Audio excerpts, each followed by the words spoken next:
Hare Krishna. Abhijit Prabhu, are you there?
Hare Krishna. Abhijit Prabhu.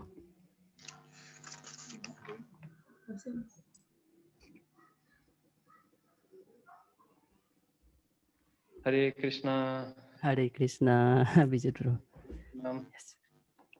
Yes, Prabhu. So I'll make you the host, but then you can make me the co-host. Yes. And also Maharaj the co-host, because when Maharaj presents, I think he has to be the co-host to share screen. Sure, Prabhuji. Okay, I'm making you the host now. Oh, not connected. Yes. Taking a long time. Okay. Meeting password. Password is 100802.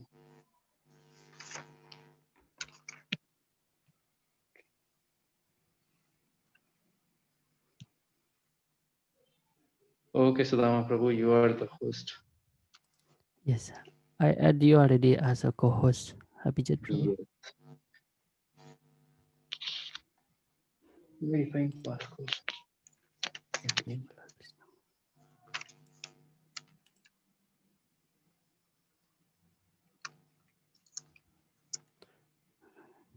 And then make sure Maharaj on English channel, yeah, so that my interpreter can communicate with him.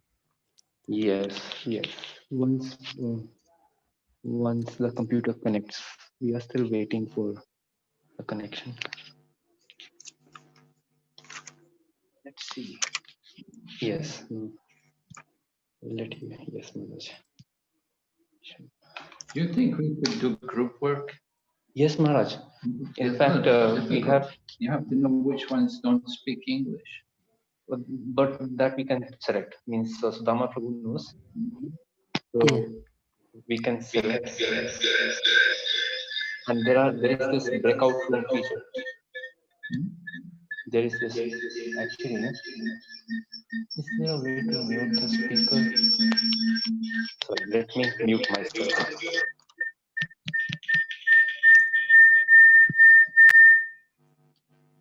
So, Maharaj, there is a feature called breakout rooms in which we can divide all the participants into groups.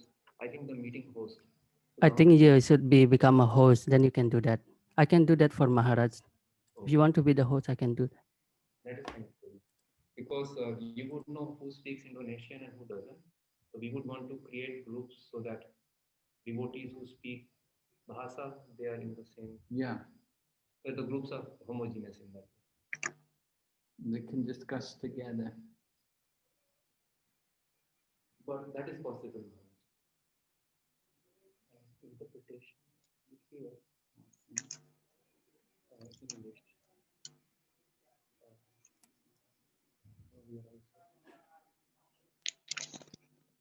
So we can begin.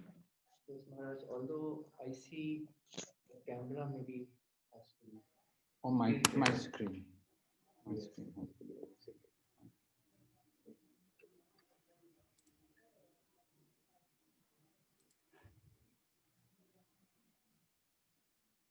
Om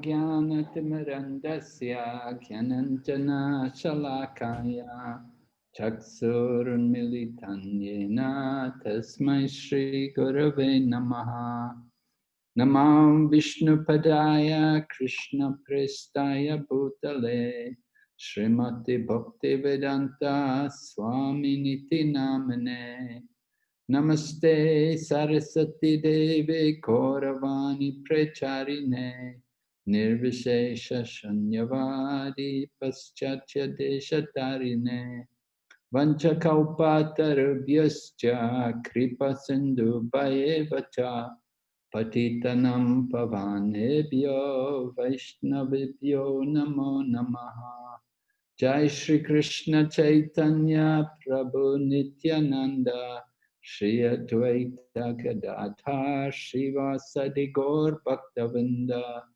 Hare Krishna Krishna Krishna Hare Hare Hare Rama Rama Rama Hare Hare. So we welcome everyone to our ongoing study of the Nectar of Instruction at the level of Bhakti Sastri. Right? This is our 1, 2, 3, 4. This is our 5th class, right? So we're going on nicely. I hope everyone's keeping up okay. We were on text number 4.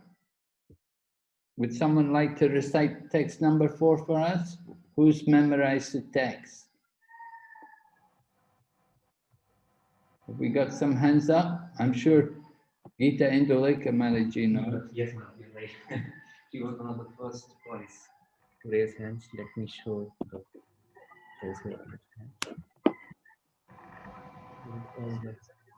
Oh, yes.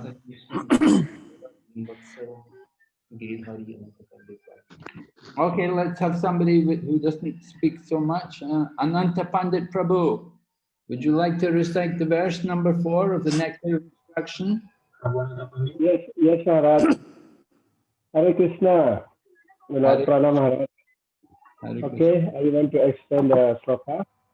No, yeah, go ahead, recite. Sorry, Maharaj. Pardon? Recite the Sanskrit. Oh, it's Sanskrit. Dadati pritik grinati. Oke. Memberi dan menerima hadiah sebagai sumbangan. Menerima hadiah sebagai sumbangan. Membuka isi hati secara rahasia. Bertanya secara rahasia. Menerima persadam. Dan memberi persadam adalah 6 tanda cinta kasih kepada antar sesama penyembah.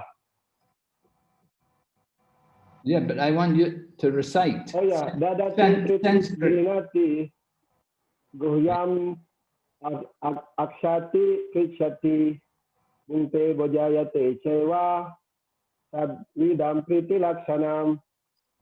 Okay, very good. So I want to ask you, are you working in a job, Ananda Pandit? Ananta Pandit, do you have a job? Yes, Maharaj. Okay, are you giving 50%? Not yet, Maharaj.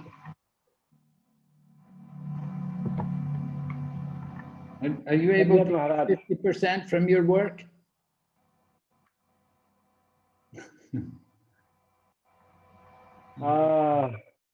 Jujur belum mampu, Maharaj.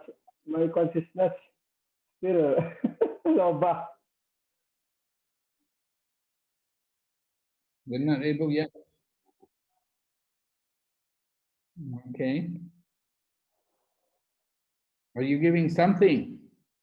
Yes, Maharaj. Okay. Yeah, the principle of giving 50%, this particularly applies to the, very wealthy person, someone who is like a big, industrialist, you know, with the big business. So then they have more funds and they're more able to give that kind of charity. But even Kolaveka Sridhar was a very small merchant. He was giving 50% to worship Mother Ganga every day. So, you know, people do it, even though they may be very poor. So it's a very good principle. It certainly keeps us very simple, keeps our living standards down. We don't get too opulent. We live simply, and it's a demonstration of faith, strong faith in Krishna, when you can give 50%. Rupa Goswami, he did it when he retired. And so maybe you'd like to wait till you retire, you know? Yes, save up your money, and when you retire, you can divide it. Yes, Maharaj. Okay. Maharaj, Yes. I want to ask you, Maharaj, Yes. any devotee for now, Maharaj, they have example in ISKCON, they give 50% for the Krishna consciousness. Oh, some people give more. They give some. I told you about like Ambarish Ford. He gave 30 million. He gave up most of his. He gave nearly all of his wealth away. He gave it all to Krishna. And there's other people also. There's this one man in New Delhi. He's a big industrialist. He also gives a lot of money. He's building a lot of temples for Gopal Krishna Goswami. He's very surrendered. So there are devotees who do it. Yeah. Yes, Maharaj. All right. So anybody else like to comment about giving 50%? Anyone has any opinions? How about Gita Indulekha Maraji? Gita Indulekha Maraji, are you giving? Do you give 50%? Maharaj, I am not earning. I'm a housewife, but my husband is also a devotee, and he gives, but not 50%. No. No, my husband is actually I'm not earning, but my husband gives. But we don't give 50%. Like we give uh, uh, periodically. We give in we have given in our temple, and we Okay. also try to collect funds for our temple also. You collect from other people. You get From other other people. also we also other people also involved. We try some little bit, and we give on our behalf also some. Yeah, if But somebody's not not 50%. We are not able to. if somebody's not able to give money, then they can give time. They can give Yes. their time for the service of Krishna. You go and do service for the temple, and you go and you can go also and raise funds from other people. Yes. You can do like that. That's nice. But everyone should try to contribute. If you can't, if you don't have money, then give your time. Yes. Right? Try to contribute some other way. Sometimes people don't have money, they give in kind. You know, the farmer may give some rice. Or, he may have a herd of cows, he may give milk to the temple. Or he may be growing vegetables, he brings vegetables and flowers to the temple. So somehow or other we want to try to serve Krishna, offer service to Krishna.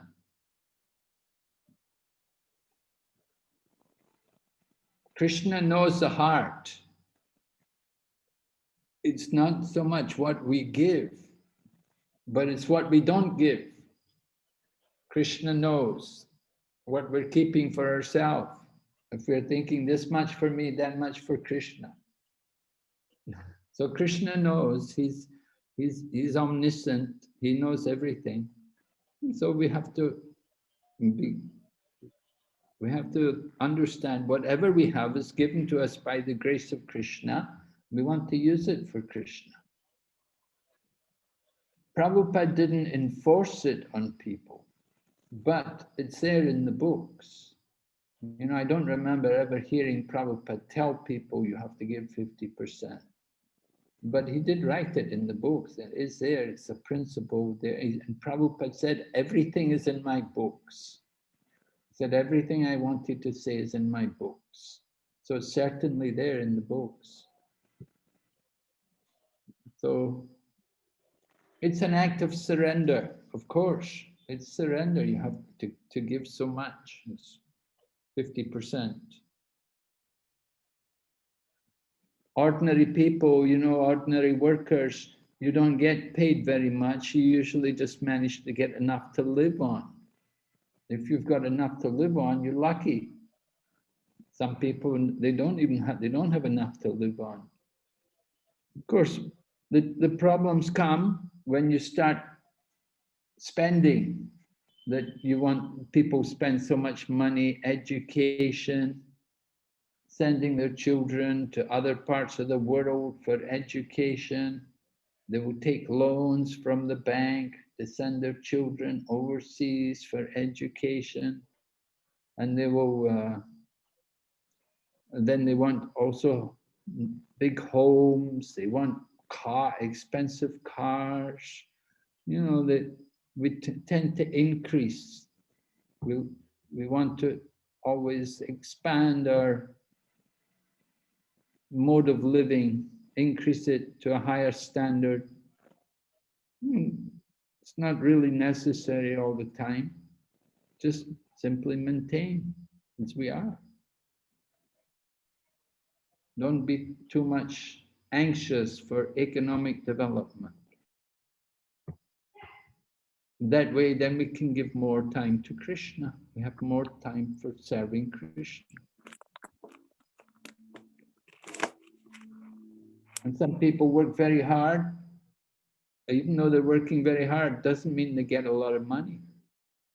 They can still end up in difficulties. Many people even doing business, they don't have much money. All of their money is in the business, and they don't have much money. And sometimes the business goes down, they lose everything.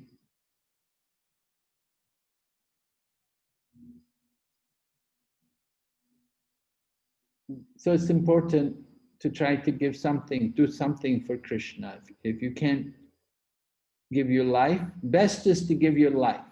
If you cannot give your life, then give some of your hard-earned money. If you don't have money, then give some of your time. Use your energy and use your intelligence to think how to serve Krishna. And if you say, well, I don't have a good brain either, I'm very stupid, then simply chant Hare Krishna. Everyone can chant Hare Krishna. And in that way, do service for Krishna. All right, so we spoke about the Dadati principle. We will ask Omkar. We will ask, is it Omkar? Oh no, Dhritatma. Dhritatma Prabhu. We will ask Dhritatma Prabhu, what is the Dadati principle, which is most convenient, most encouraged for devotees in Krishna consciousness?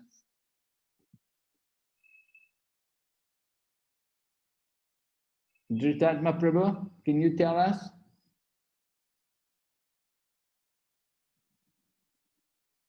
I can't hear you. I think you're unmuted. You're still muted.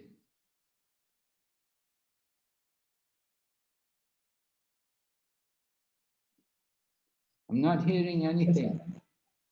Okay. Ya, di sini contohnya ya, memberi dan menerima sumbangan sebagai hadiah itu contohnya food for life itu. Salah satu contohnya.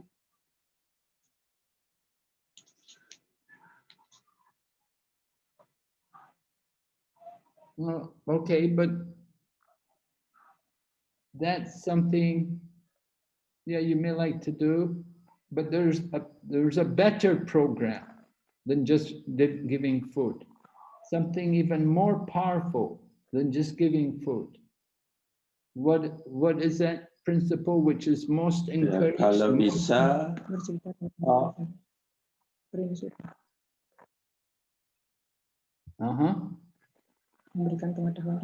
Memberikan pengetahuan tentang Krishna itu yang menurut saya ya itu yang paling utama kepada orang yang membutuhkan atau kepada teman-teman yang simpatis.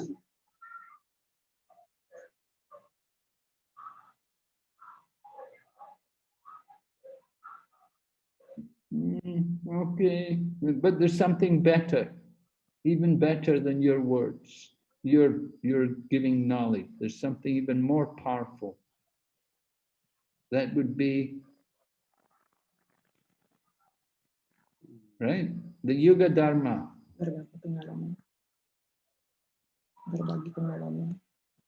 Memberikan pengetahuan tentang Hari Krishna kepada orang lain dan membagi pengalaman tentang Bhakti kepada orang lain.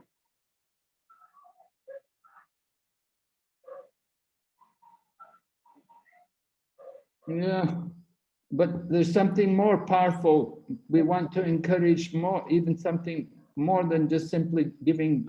Yaitu memberikan nama suci Tuhan, Maha Mantra Hari Krishna kepada orang lain. Right. Right, that's right. This is the point. This is the real dadati that we want to encourage. Give the holy name to everyone, wherever we go. We want to have nice sankirtan and let people hear the holy name. It's very important. This is the Yuga Dharma. Prabhupada encouraged us. Go for sankirtan. Take the holy name. Every town and village, every street, loud, melodious chanting. Organize nice sankirtan festivals and let everybody hear the holy name. That is the greatest charity. It's in the purport, it's described, Lord Chaitanya asked Haridas Thakur how to benefit living entities lower than humans. What did Haridas say?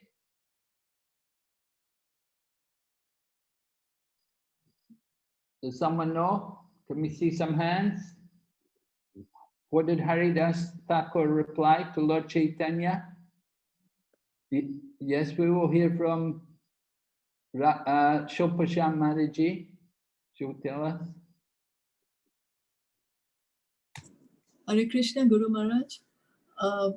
When Lord Chaitanya asked Haridas Thakur how other living entities, lower living entities could be delivered, Haridas Thakur said the chanting of the holy names is so powerful that even if somebody chants in the jungles or remote parts, the trees, the animals, they all get benefited by just hearing the vibration of the holy name.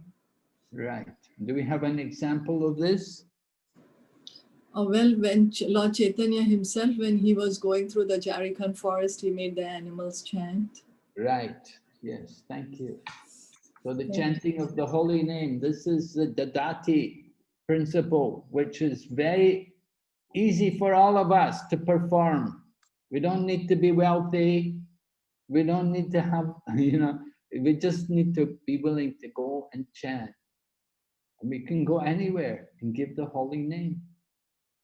Chanting is very important, very powerful, right? So dadati and then pratigrinati. And we spoke about pratigrinati, that it's difficult sometimes, right? What's the problem? Who would like to tell us about this?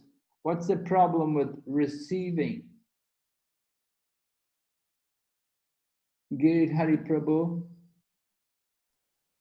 Hare Krishna Maharaj, yes, Dandot Pranam, please accept my humble obeisances. So I've noted some of your explanation about Pratigrihnati yesterday, that unless one become advanced in Krishna consciousness, so one must be very careful in accepting gifts or money, because it is all Krishna's property and it should be not used for our sense gratification. That's what I remember, Maharaj. Right. Should not be used, not 1 cent for our Even sense for 1 cent, yes. right? That's all meant for the service of Krishna. Yes. So unless one is very advanced, one doesn't really know how to utilize these things in the service of Krishna.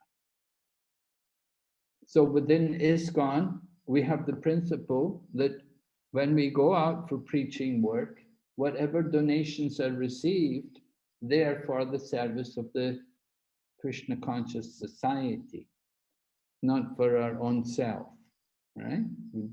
Devotees, somebody's a devotee, they, whatever they have, it's for the service of Krishna, not for their own sense gratification. So we're warned about that.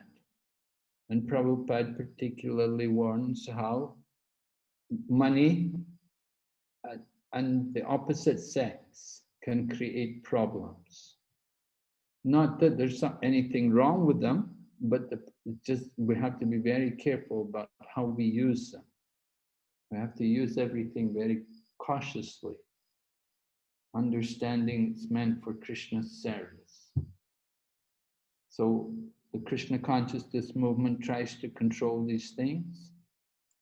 Just like money, we don't have money in one person's account, the temple funds will be in, there'll be several, 2 or 3 signers for the bank account, things like that. And sannyasis, they give financial reports, you know, how many donations were received and where the money went, these kind of things. Okay, so dadati pratigrinati, right? Now, one thing we want to talk about, well, we spoke about how much success has ISKCON had in these loving exchanges. We took some feedback last night. We didn't get a lot of time to hear many people. Did anyone like to respond to that? Does anyone have any particular important feelings or maybe something they're not satisfied with, or some great success which ISKCON has had in promoting these loving exchanges? Anybody like to speak? Mm-hmm.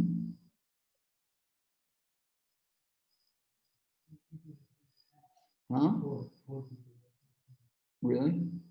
Okay, Gita Indulekha Mariji, you can tell us what you think about this loving exchanges in ISKCON. Hare Krishna Maharaj, Dandavat Pranam.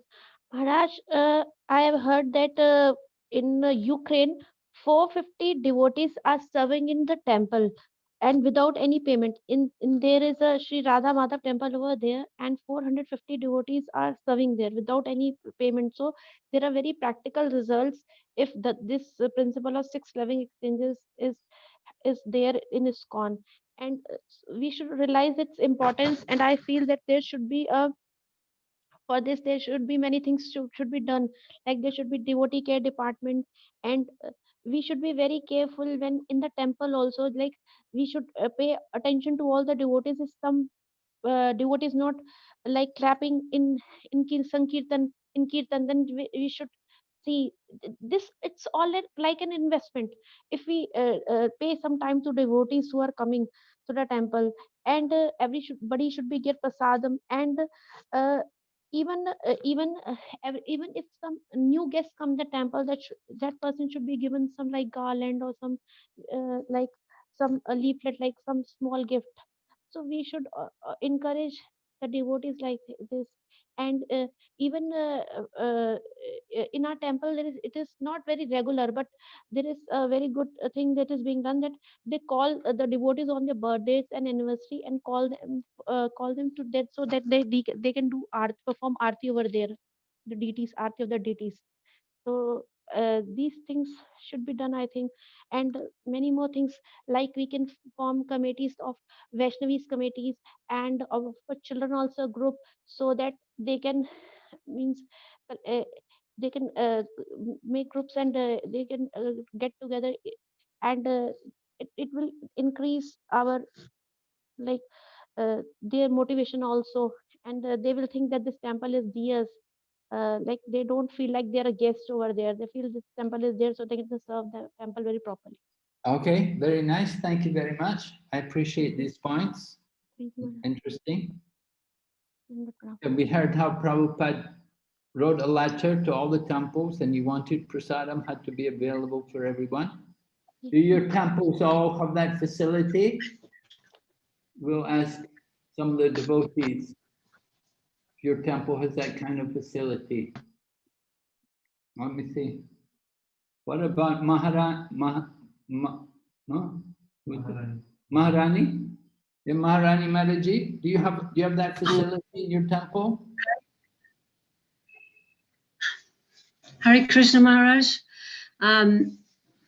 I'm sorry, I was focused on the previous question when you asked about the 6 loving exchanges, so I wasn't paying attention when you asked that one.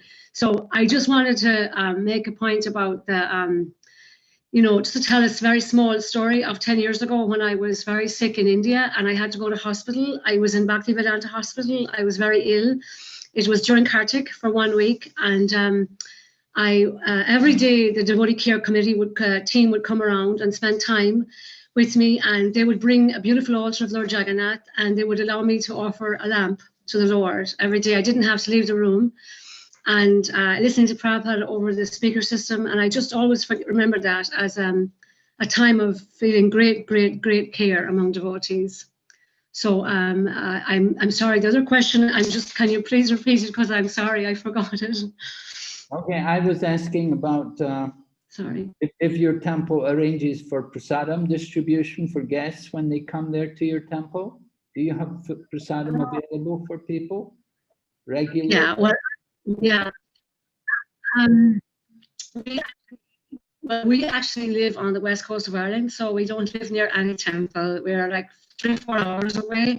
So we've had to do everything alone here when we're here. And we run a little prasadam business at the market at the weekend. We've been doing it for 22 years now. And so over the years, we had different programs in our house, and we distribute prasadam. Or usually what we do is we cook extra. My husband will cook extra and just give out to people, for not for free.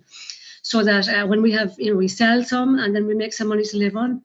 And then he always has extra for people that are coming, and they come regularly. So that's what we've been doing just here on our own. What kind of prasadam do you sell? Is it sweet balls? Well, we've been doing the same thing for 20 years. Khichdi, matar paneer, samosas, and tomato chutney and pineapple chutney and laddu. And it's the same menu, 22 years, same thing, yeah. Everybody seems to want, especially matar paneer, they want, and samosas. So, it went very well after we got it started. A whole meal then? A whole meal you're selling, not items, not individual items, but a whole meal. Yes. Yes. Well, exactly. It's we just sell, they come and they ask for 1 portion of samosas or 1 portion of khichdi, and we could maintain that. We can only maintain very little because we have small little stall. So that's it just continued for 20 years now, and we're very grateful because we were able to go to India and go on pilgrimage and continue here. So except for the lockdown, they locked us down for the first in March, April, May, but they've let us go again now for a little while. So yeah, we that's what we do. Yeah. Okay, very nice. Thank you very much. But what about the big temple over there in Israel? Would they have prasadam if guests come there? Yes, in Dublin they have. Yeah, in Israel. Oh God, yes. Yes, they have they're across the border, they're in North Ireland. So right now there's a complete lockdown. You cannot go back and forth. So, but they have always had, big prasadam distribution, and also people are coming on the boats, because it's right on the lake. So they come down, visitors coming every day, constantly all summer. And they have big programs constantly when there's no lockdown. Like every Sunday they have Sunday feast. We used to live there over 20 years ago. We lived there for 2 years, so people were coming. They have constant prasadam distribution, and also in Dublin they have a restaurant, so they have constant prasadam distribution as well. Even during lockdown, I think they're doing takeaways for Clinton and even Okay, very nice. Thank you very much. Very clear. free Krishna distribution on Sundays. They invite people to come and just take Krishna home with them. So there's a lot, yeah. Devotees are doing a lot, and there's very few devotees, so it's great. They're doing a lot, yeah. Okay, thank you very much. All right, so we'll just hear from one more person. Bankim Govinda Das Prabhu. Haresha Maharaj, Dhanat Pranam. Hare Krishna Prabhu. Dandavat Pranam. So we are from Muscat. This is in Middle East.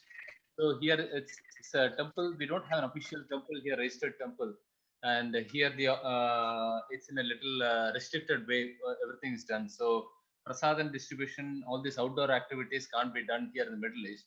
So we focus more on preaching. So recently, our yatra leader has various devotees, and by that way we managed to get around 250 children from a school who are following the syllabus of Chinmayananda mission on Bhagavad Gita. Say, and these members, who attended were the principal of the school, and she simply changed from Chinmayananda. Wow. Very good. So sorry, it got muted. So that was the how powerful teachings of Prabhupada was.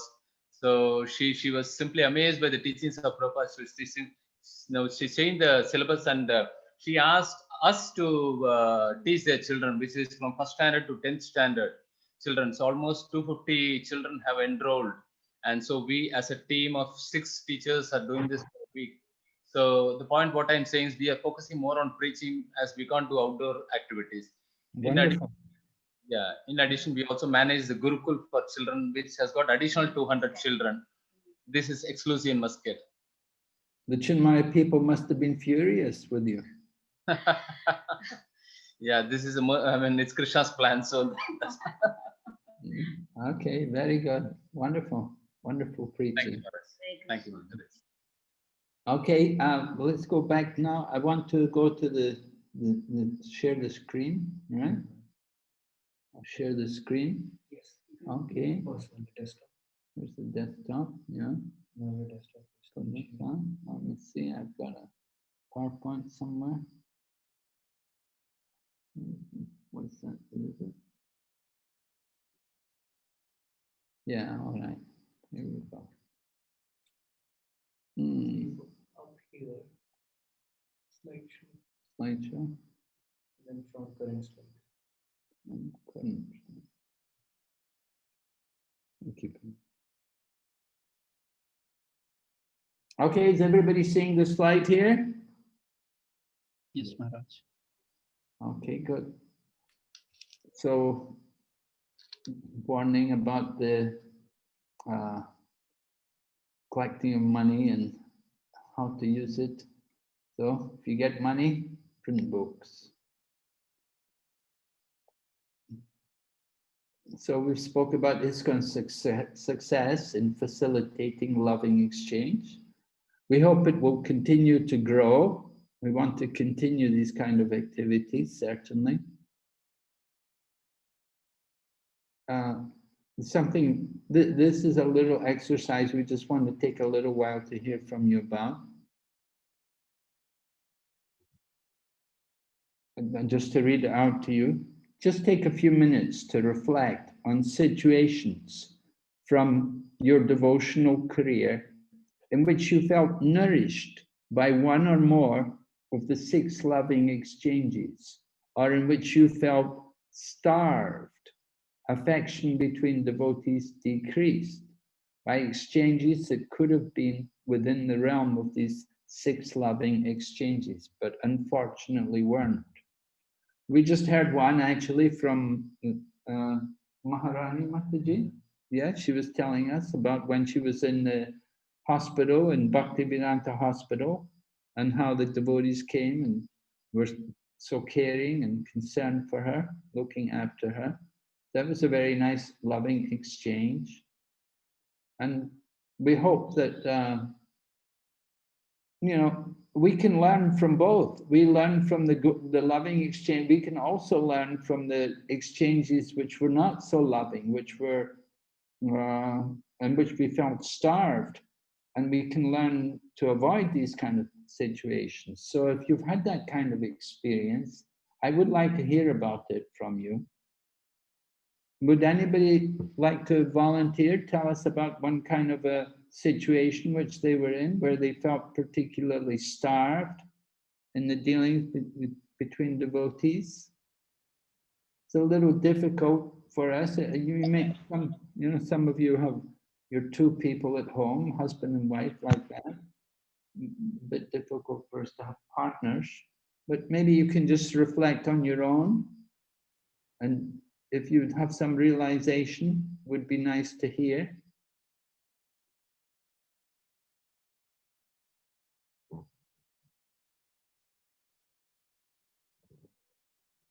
Help us to improve our how to associate, learn how to associate nicely.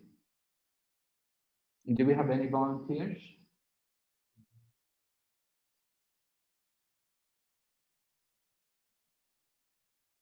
We have four. We have Anand Pandit, Swarup Krishna, Archana Bhakti, Radhamataji. Swarup Krishna Prabhu, would you like to tell us your experience? Dandavats Maharaj.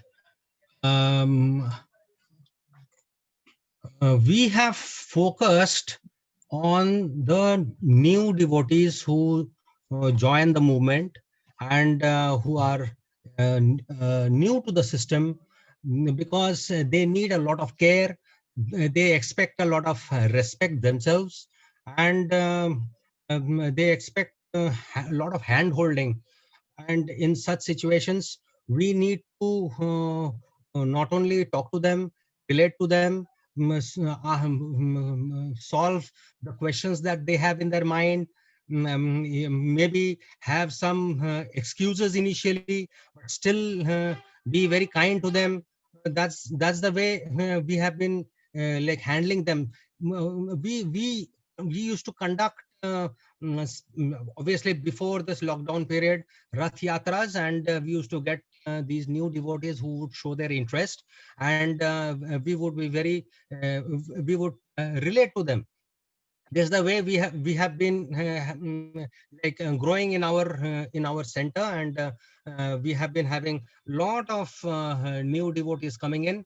And the beauty part of it is when which used to touch our heart is the transformation that happens in them, the course of time, and how they get cultivated, and they also to know about the various practices of ISKCON. They start participating in Nitya Seva. Nitya Seva means daily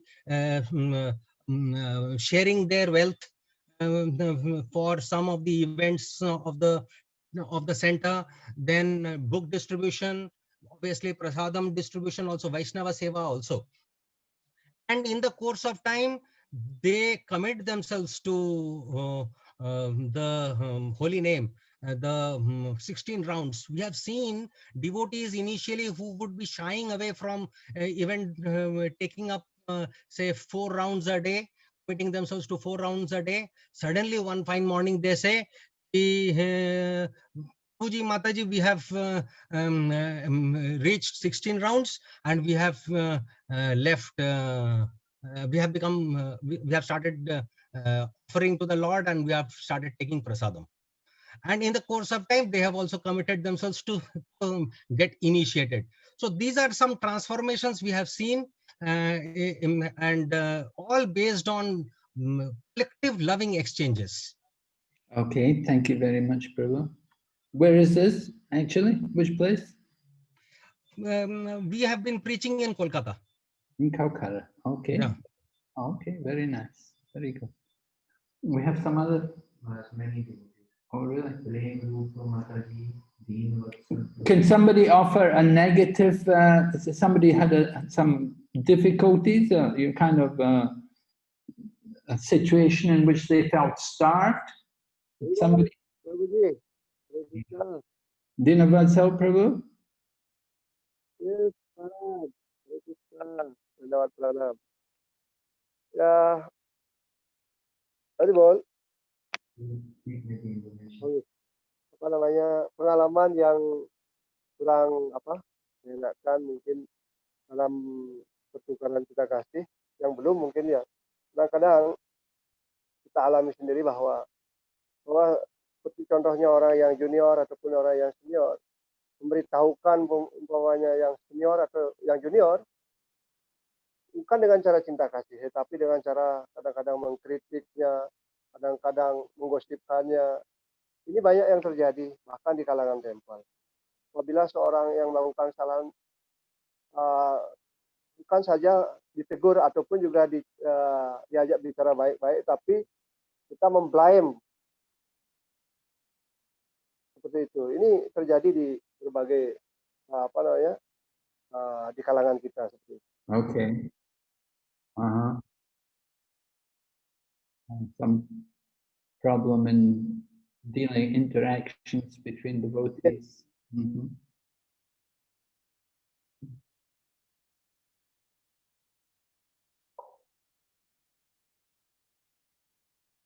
Ya, ini yang kurang baik di antara penyembah, interaksi seperti ini. Itu mungkin saja, Prabu. Thank you, Maharaj.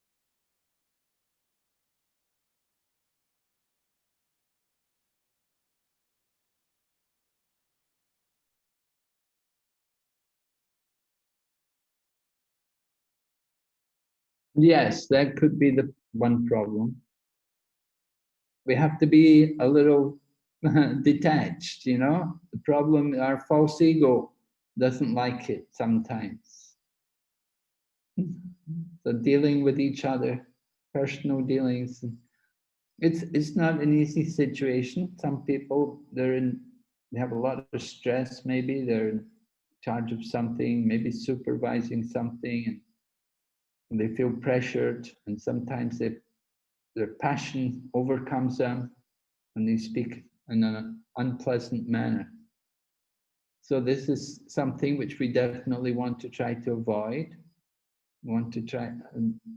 We also, when it happens to us, we have to try to be a little detached also and tolerant, and not let our false ego become too disturbed. So there are two sides to it. It's better if we can speak in a nice way. And if somebody is not speaking so friendly to us, don't take them too seriously, but try to appreciate the difficulty, that maybe the situation which they're in is troublesome for them, and try to be tolerant. Now, many of you have got your hands up. We don't have a lot of time. We want to go on, but we'll just take one more person. Prabhu? Manishi Das and Jyotir Radhi. Manishi Das and partner. No, there's one devotee and another devotee.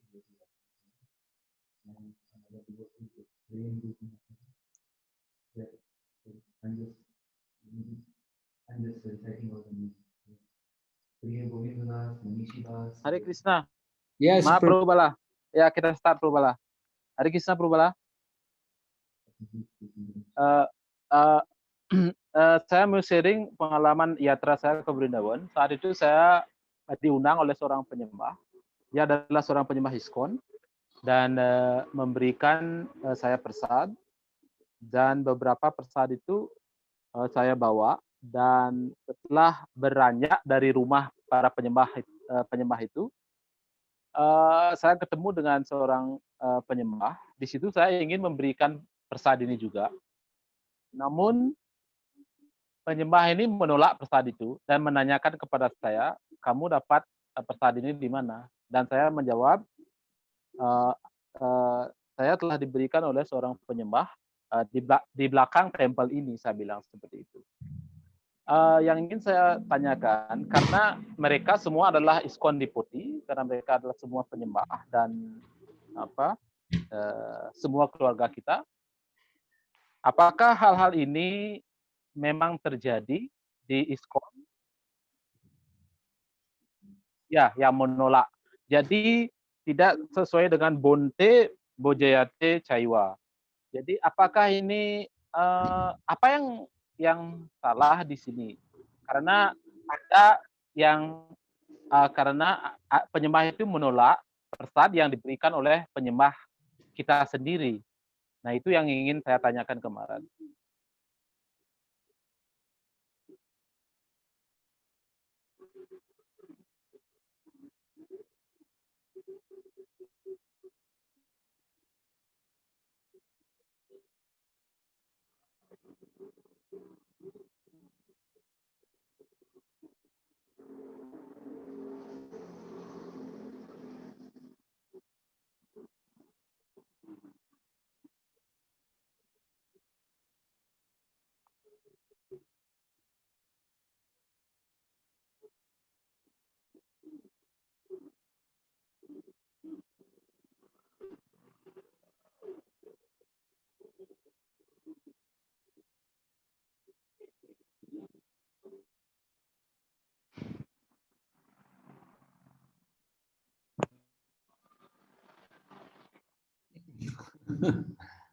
Well, I don't know. It may Bukan have... saya yang menolak, Prabu. Penyembah yang saya kasih persad itu menolak, dan dia menanyakan, dia hanya menjawab, kita harus tahu pasti siapa yang mengasih persad ini, dan kita harus tahu secara detail orang ini, bagaimana sedananya, ya deh, semua kehidupan spiritualnya tahu. Kalau kita tahu, baru kita berani makan. Seperti itu jawabannya.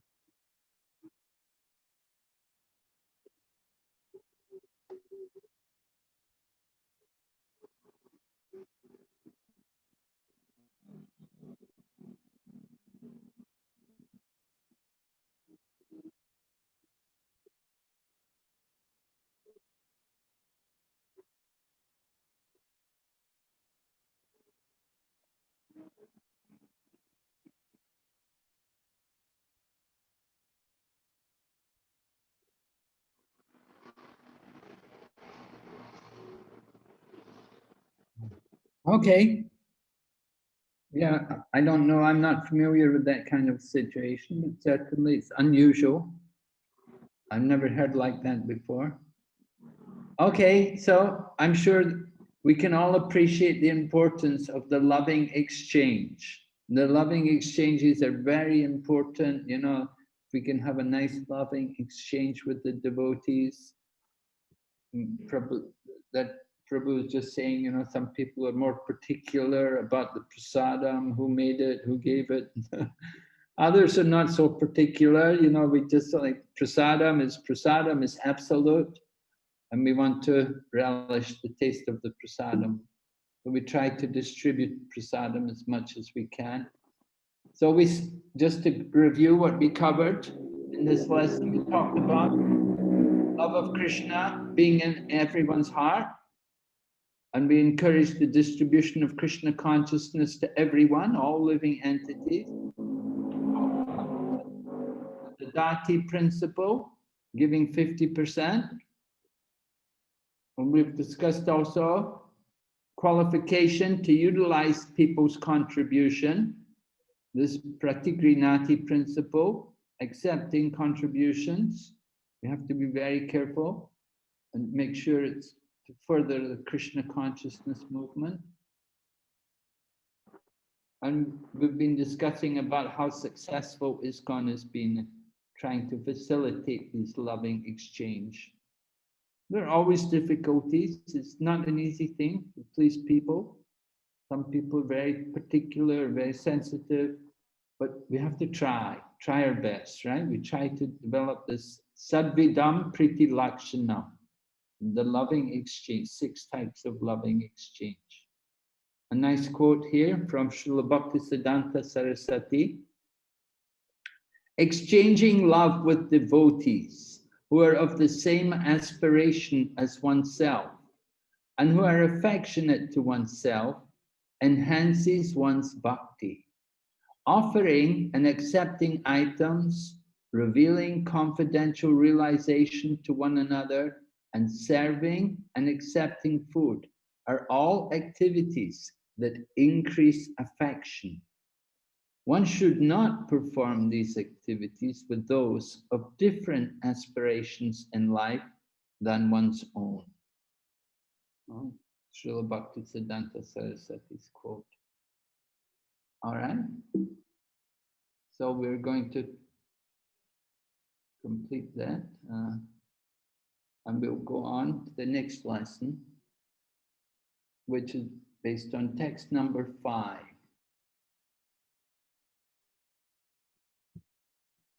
Would someone like to read text number 5 for us? Who can chant nice Sanskrit? Oh? Tukaram Prabhu. Hare Krishna Maharaj. Maharaj, can I read? Yes, please. The Sanskrit. Krishneti yasya giritam mansadriyeta. Rival dari Parwati.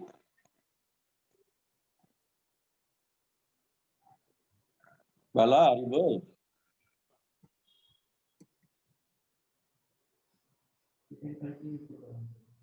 Tukaram Prabhu. Hare Krishna Maharaj. Are you going to chant for us? Yes, Maharaj. Krishneti yasya giritam mansadriyeta. Dikshasti chet pranatibhishya bhajantam isham. Sushraya bhajana bhigyamanyam. Anya nindadi shunyam hridayam ipsita sangalabdhya. Oh, I'm having a problem here. My computer. What's going on? Is the slideshow? Yeah, right. Was that the first slide? Yes. Yeah, So skip the first slide. Okay. Then you can again go to slideshow over there. Go to slideshow. Yes. Oh, what happened? Can you alt tab? I think you can just play from current slide. Yeah. Yeah. Yes. And then press space. Space. I think you have an animation that's. Yeah, there's one. But click. Have to click again. Yes, yes. Let me try. Play from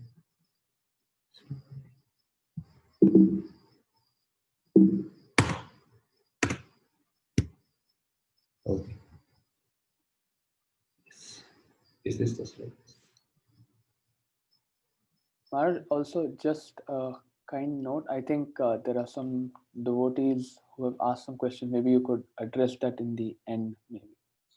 All right. Yes, if you have questions, we'll take them at the end. So Let's just put go. it in the chat. So yeah, I just, yeah.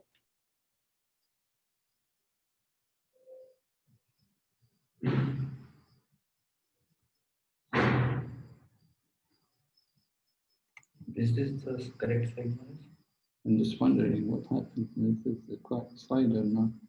It is not the correct slide. It doesn't look like it, does it? I'm wondering what happened. Yes, this looks No, like this is. It should be about Kanista and Madhyaman. I see. Maybe this is a different slide that then. Maybe I've got it wrong. I don't know. Go to the folder again. Go to folder again. See. Yes. You have lesson 6. That's the only slide. Oh, that it should be lesson 5 or 4 even. Right, so if you go back. Yes. Lesson 4 is there. We did lesson 3. It should be 4. Yeah. There is no lesson 5 though. Really? That is yes, that's the PowerPoint. Okay, that looks like This is the one. Yeah. Thank you, Prima. All right, so we're going ahead. Lesson 4, attitudes towards devotees. This will be based on text 5 and then later on go into text 6. Okay, so text 5 was dealing with devotees, how to relate to devotees, because we've heard about different loving exchanges. Hare Krishna, can everyone see the slide? No, Maharaj. I think you're not. I cannot see No, it. Maharaj. Oh, Maharaj. What? The screen shares if you could. Oh, screen sharing. Yeah. Oh, like this. Yes. And more. And yes, share screen. And then desktop. And then go back to the slides. Can we see the slide now? Yes, Maharaj. Yes, Maharaj. Yeah. Okay. Attitudes towards devotees. Text 5, first of all. Krishnati yasha giritam madhasadrayeta dikshasti chetranatipischa bhajantamisham. Like that. One should mentally honor the devotee who chants the holy name. One should offer respects to one who has undergone spiritual initiation and who is engaged in worshipping the deity. And one should associate with and faithfully serve a devotee who is fixed in undeviating devotional service and is free of the propensity to criticize others. Okay? So, from text 5 purport, Srila Prabhupada describes 3 levels of Vaishnavas. In order to intelligently apply the 6-fold loving reciprocations mentioned in the previous verse, one must select proper persons with careful discrimination. Srila Rupa Goswami, therefore, advises that we should meet with the Vaishnavas in an appropriate way, according to their particular status.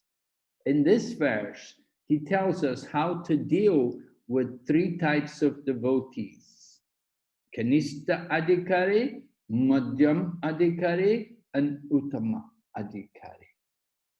Right? So 3 levels of Vaishnavas. We're going to look at these 3 levels. We want to understand properly. From the Waves of Devotion. Waves of Devotion is a book published by Srila Prabhupada's disciple, His Holiness Damodara Swami, which describes many interesting features not so obvious from the Nectar of Devotion, but it helps to enrich our understanding of Srila Prabhupada's Nectar of Devotion. So here's a quote: the impetus for Vaidhi Bhakti. Vaidhi Bhakti is scriptural injunction. It means rules and regulations. That's Vaidhi Bhakti. Therefore, in Bhakti Rasamrita Sindhu, the depth of one's faith in and knowledge of the scriptures determines one's eligibility to advance and places him in one of 3 classes of candidates. So, he's describing here one's position as Kanishta, Madhyam, or Uttama will depend on 2 things. Will depend on one's faith and will depend also on one's knowledge. One may be Uttama in terms of faith, but he may not be Uttama in terms of knowledge. So there's 2 aspects there in determining person's position as a Uttama, Kanishta, or Madhya. First of all, we'll look at the Kanishta. Bhakti Rasamrita Sindhu describes how the Kanishta, the junior devotee, who would like to say what kind of qualification, what will the Kanishta devotee be like in terms of knowledge? Someone would like to offer? Has he got good knowledge or Roshan Pradhan Prabhu? Hare Krishna Maharaj, Dandavat Pranam. Kanishta Adhikari is one who is a beginner in Krishna consciousness, who has very less knowledge about Krishna.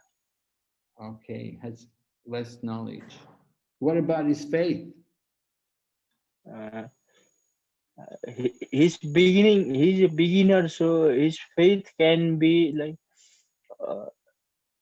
he's a beginner, so his faith can be gone with small mistakes or some small mistakes, or he may have some personal ego, like if somebody says something wrong to him, he may take it seriously.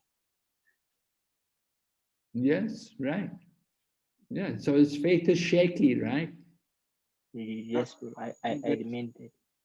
Right, his faith is shaky, and in terms of knowledge, you know, he doesn't have much knowledge. He's a new man, right?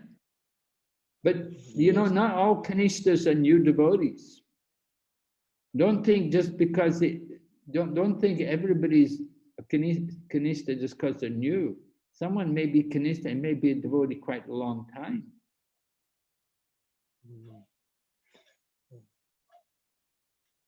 He just may not have had progressed. What do you think would be the problem? Why is he still Kanista?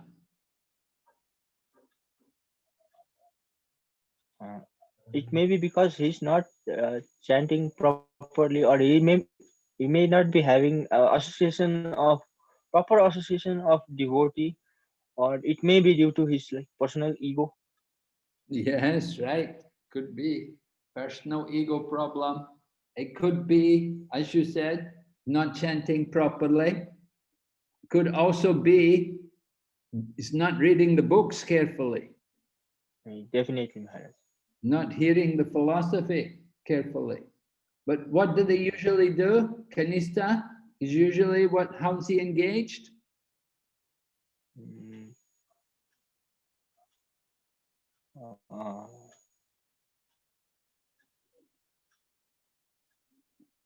Generally, we think of the Kanista that he's very much absorbed in. How does he see God?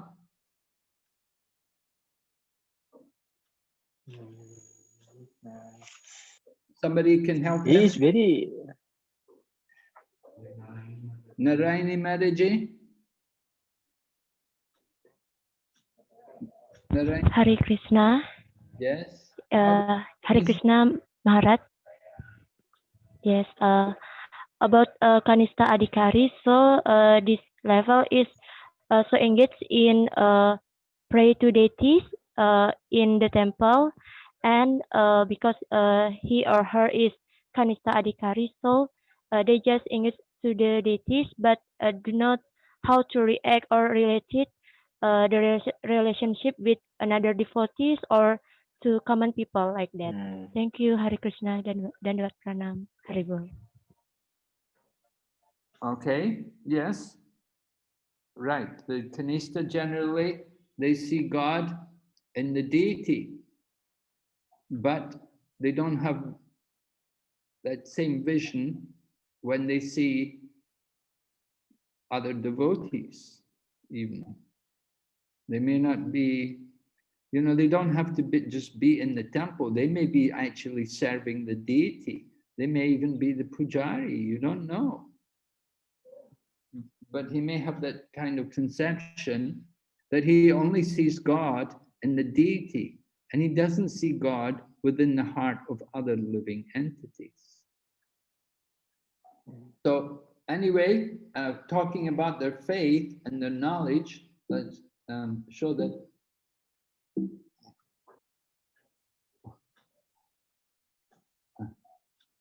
Okay, so 3 levels. Here you can see, first of all, that for the Kanista, in terms of faith, he has weak faith, easily swayed, right? And in terms of knowledge, he's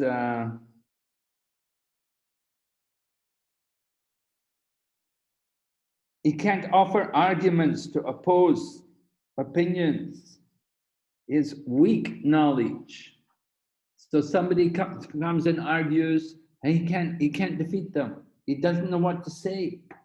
Somebody comes and tells him, you know, you're vegetarian, you're foolish, you won't be healthy, you'll get sick. You know, vegetarian, it's not good. And all they tell him, you're worshipping idols, you're worshipping some statue. He doesn't know how to deal with these kind of things. He's not trained in the philosophy.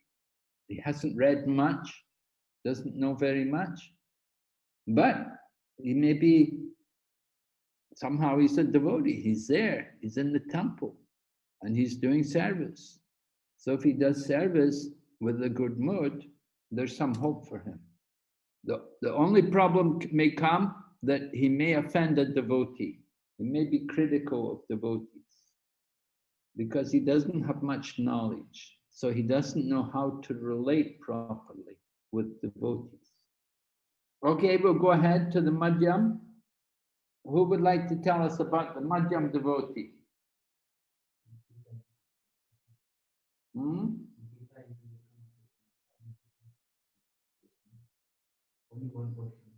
Really? Come on, must be more people know. We want to know about the Madhyam devotee in terms of knowledge and faith. Who can offer some? Huh? Sanatan Krishna. Sanatan. Yes, Prabhu. Tell me about the Madhyam devotee. What kind of faith does he have? So Madhyamadikari devotees have a slightly advanced level of faith, where you can say it is fixed level of faith because their sadhana is like they have a proper sadhana schedule and they've been practicing for a long time. I mean, as you said, like sometimes even people who have practiced for a long time can be Kanishta, but in this case, they have a steady practice. They have firm faith. They're able to inspire other devotees also to practice Krishna consciousness because their practice is at a stage where others get inspired by seeing their activities as well. So they're able to influence other devotees to practice and inspire them as well. Okay, so first of all, the Madhyama devotee, his faith will be quite strong, right? Yes, Maharaj. Right? Yeah.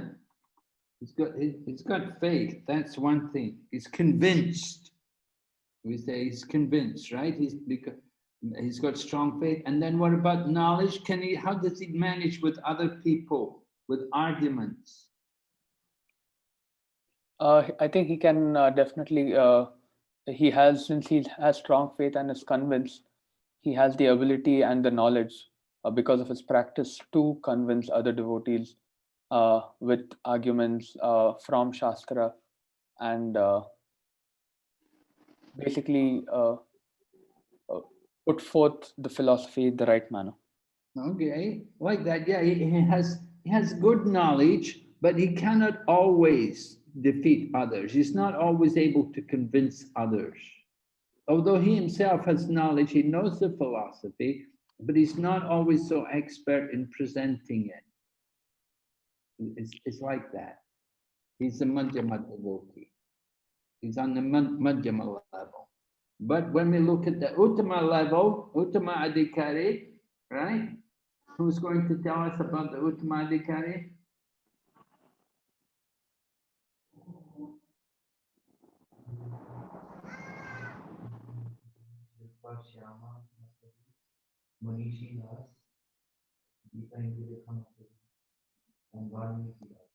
Who? Valmiki Prabhu can tell us about the Uttama Adhikari in terms of faith and devotion.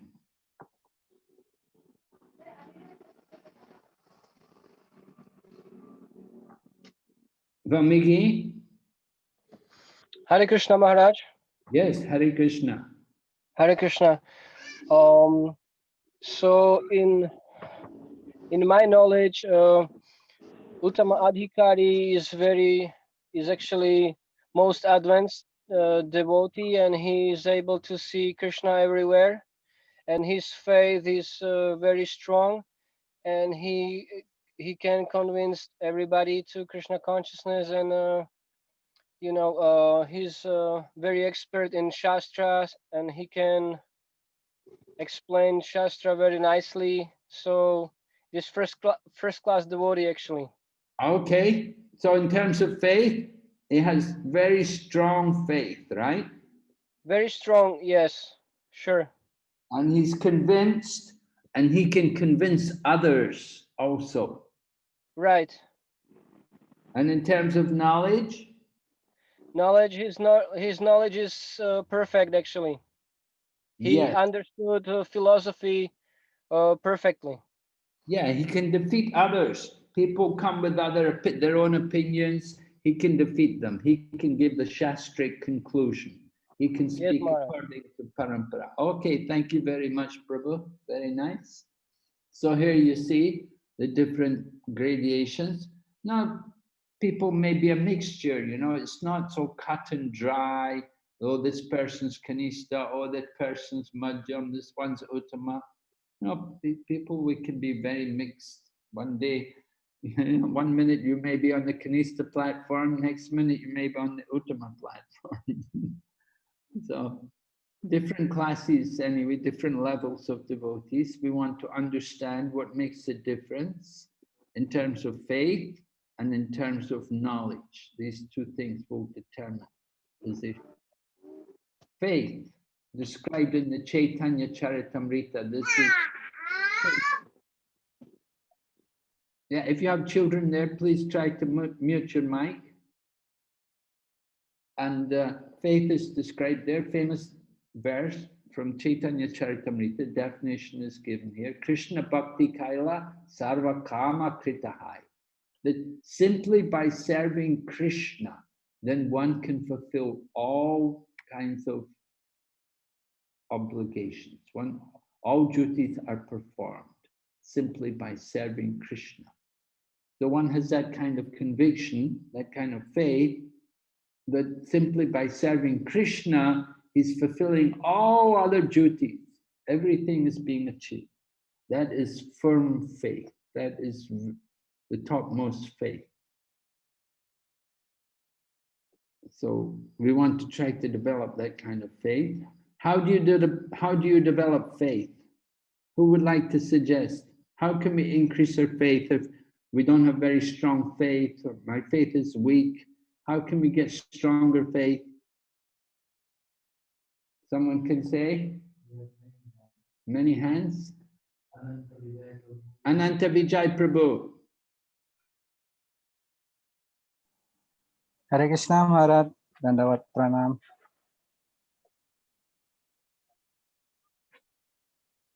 So maybe I will try to speak English, that how we can having strong faith is by hearing and association with this pure devotee. Then we hear from him, then the faith will be more strong and stronger. By the association, Maharaj. By association, yes, you're very right. Exactly.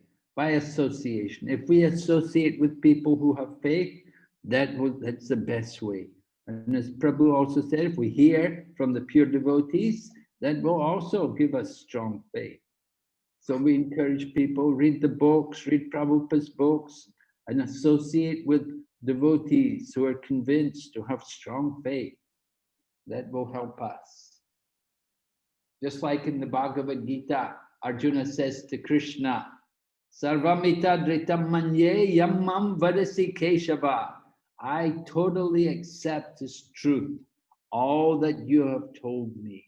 So that is strong faith, right? We want to develop that kind of faith.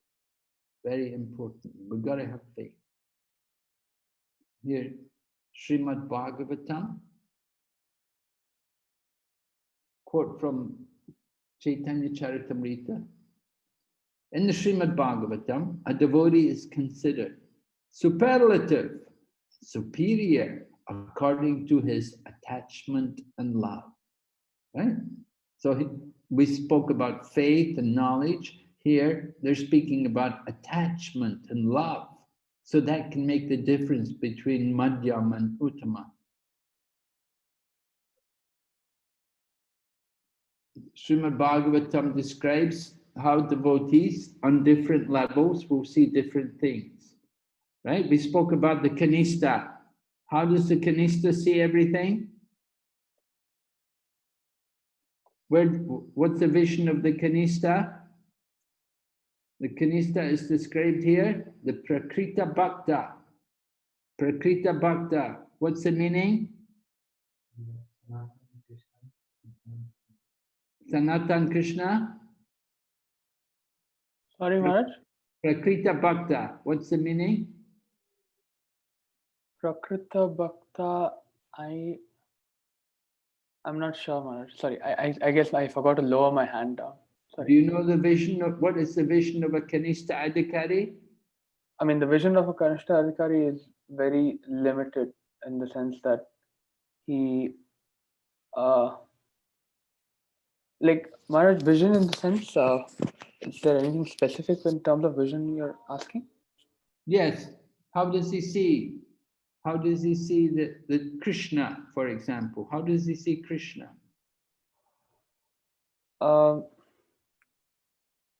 His vision of Krishna could be just what he reads, and it's not a very personal connection as such. I'm sorry, Maharaj. I guess. You don't know this? No. Yes. Somebody else? Valmiki Prabhu? Yeah?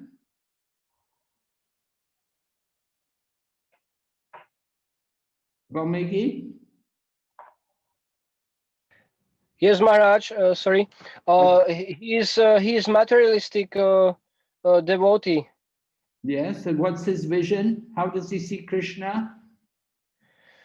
How he see Krishna?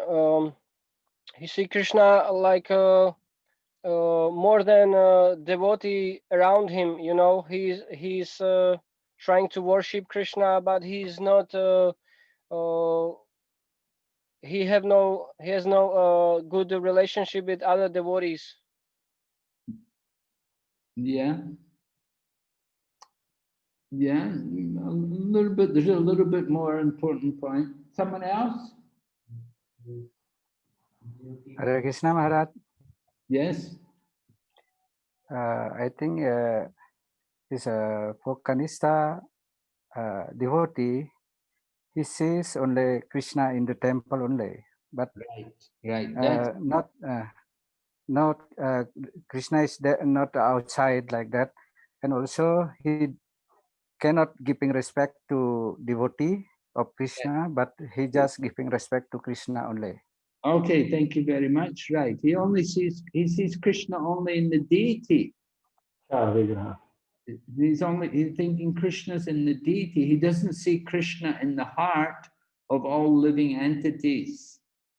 Now in Srimad Bhagavatam, if you read the third canto Srimad Bhagavatam, teachings of Lord Kapila describes if you worship the deity like that, it's not good at all. It's not appreciated. This is like if you offer, it's like offering ghee onto ashes.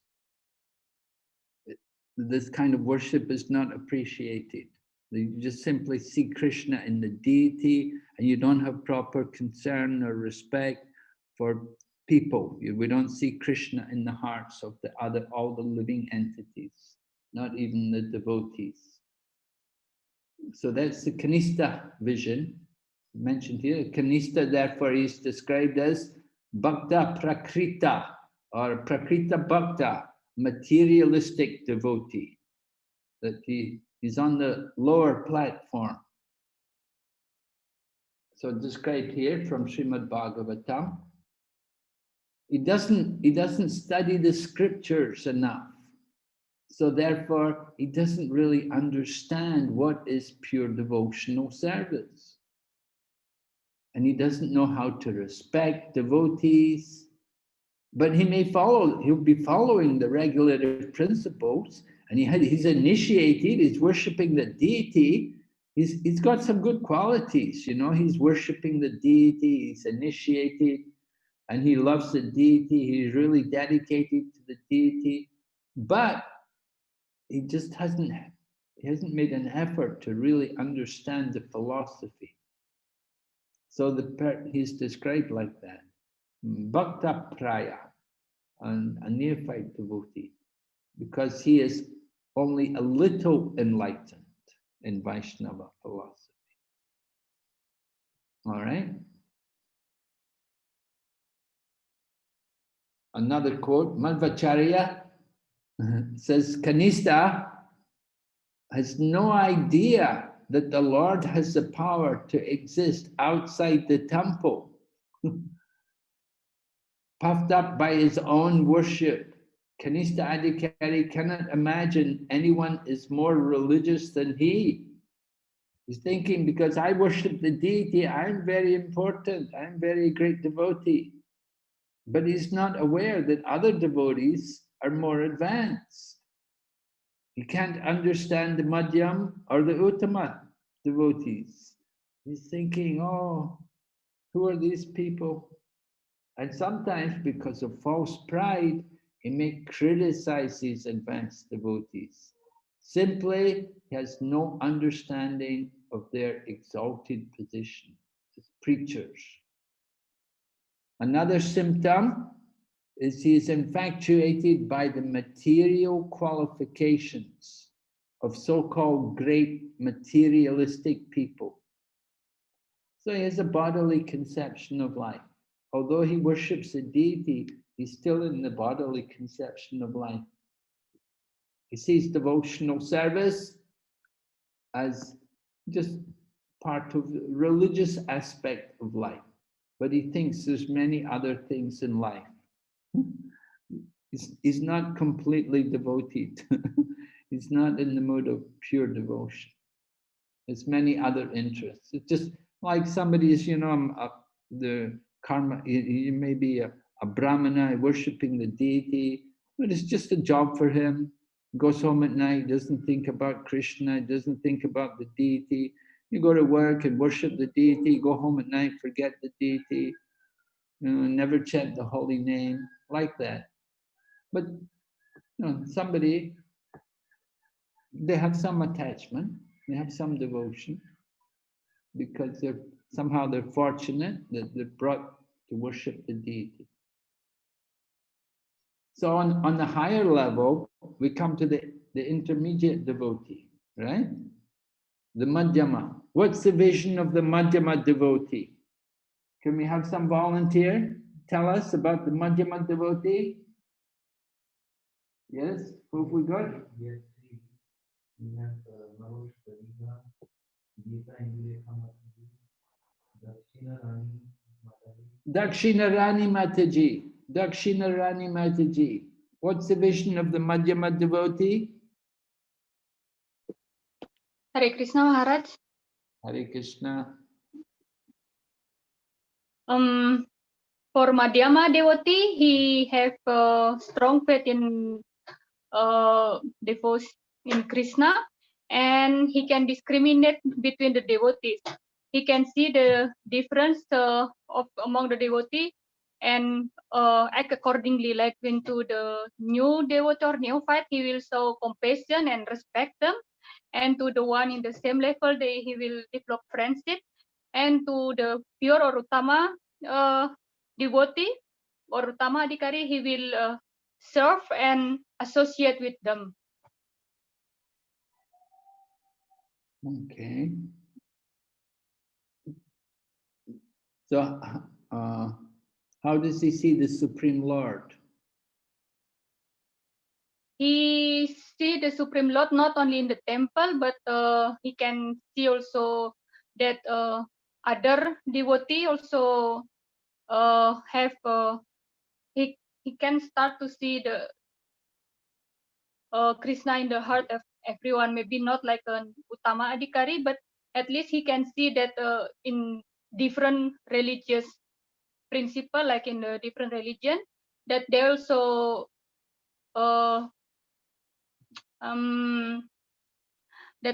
worship the Lord, not Okay. only in the temple. So he will worship the Lord, right? He will offer his worship Yes. to the Supreme Lord.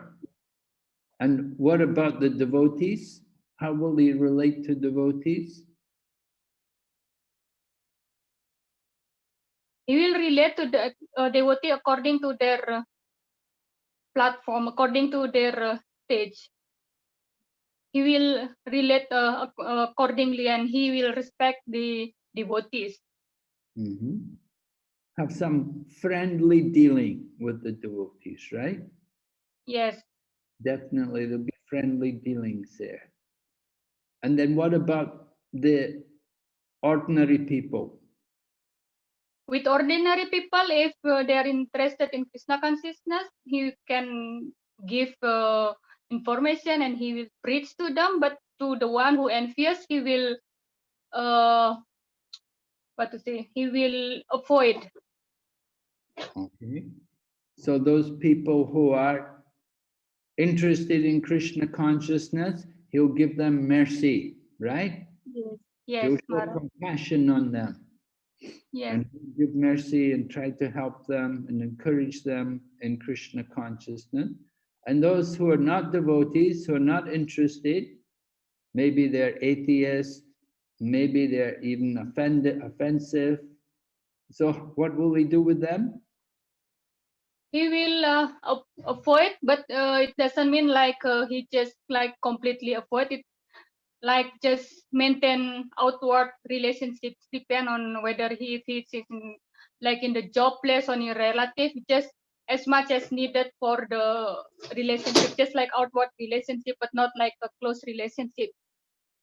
Well, if he wants, he can just simply avoid them. He can just simply stay away from them. Yes.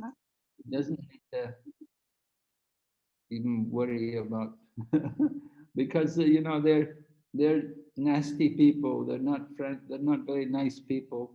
So better just stay away from them. Leave them alone. Ignore them. Yes, Maharaj. Right? Yes, Maharaj. Okay, so described here from 11th canto Srimad Bhagavatam.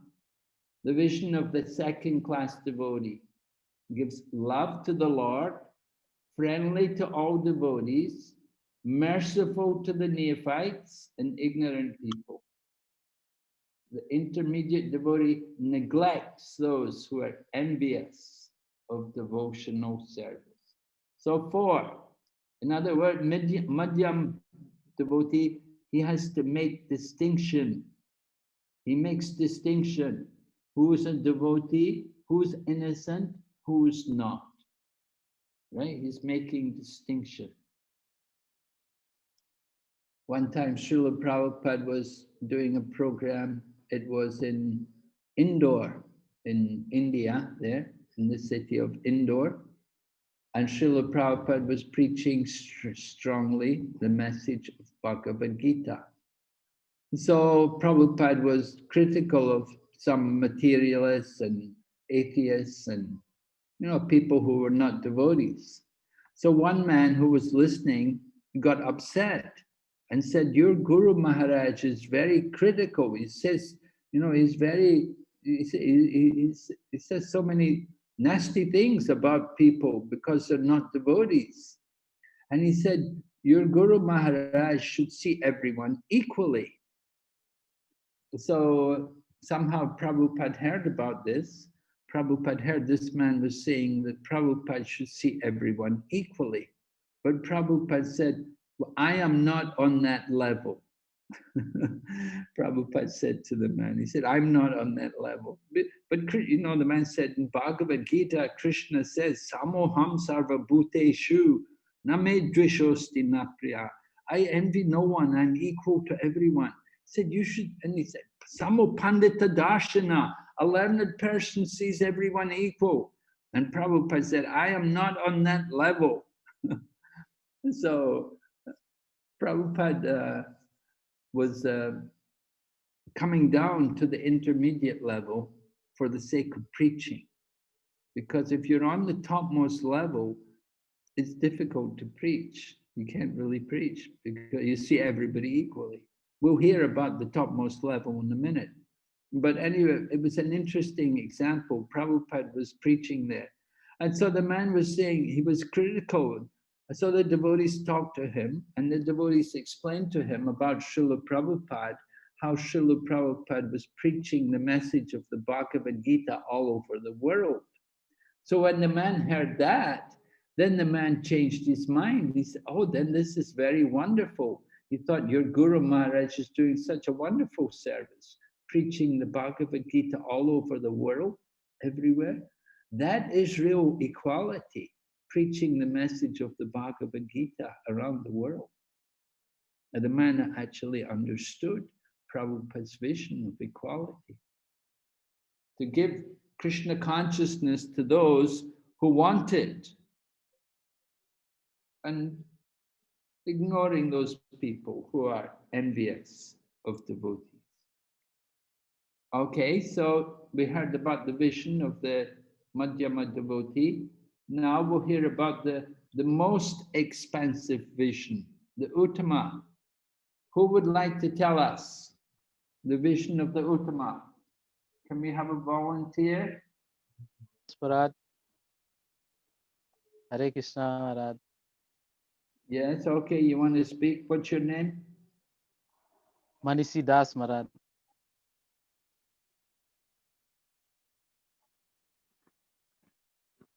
You're supposed to put your hands up, but Yes, still, already done, Maharaj. yeah, I know, but you wait for me to call you, not you come in. Okay, anyway, go ahead, speak. Yep. Yes, Maharaj. Because Uttama Adhikari is, he has unflinching faith, not unflinching faith. So that's why his vision is he see Krishna everywhere. Sees Krishna everywhere. Yes, Maharaj. So what does he do? So he very affectionate to one and all, Maharaj. Huh? Say that again.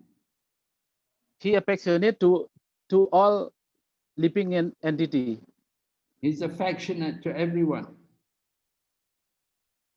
Yes, Maharaj. How does he show his affection? To show this affection, something he going down to Madhyama Adhikari level. So to show his affection on the Uttama platform, he cannot. He has to come down to Madhyam to show his affection. Maybe, Master Maharaj. That was our thing, Maharaj. Okay. Anybody else would like to contribute here to describe more about the Uttama? Yes, Maharaj.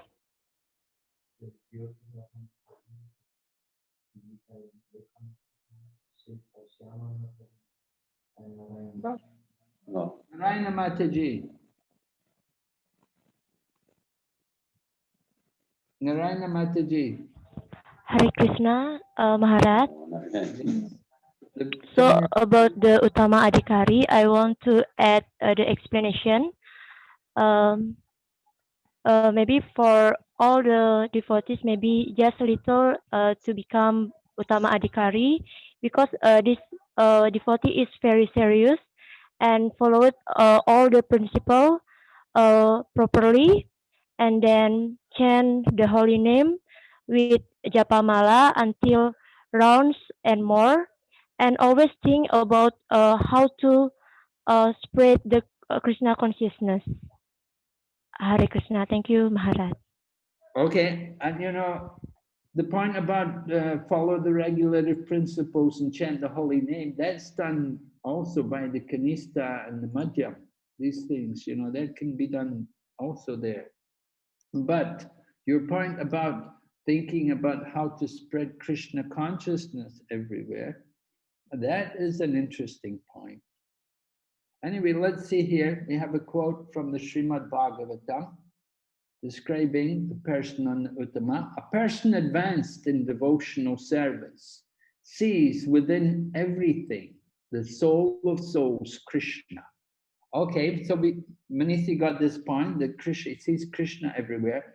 Consequently, he always sees the form of the Supreme Personality of Godhead as the cause of all causes, and understands that all things are situated in him. Okay, so that's the vision of the Uttamadhikari. He sees Krishna everywhere, so is he going to preach? What's he going to be doing? Generally, someone on the topmost level, they won't preach. They simply do their own bhajan because they think everyone is already engaged in Krishna's service. They see everyone acting according to their, nature. They're all under the control of Krishna, and so everything which happens is Krishna's arrangement. So they don't take the time to preach.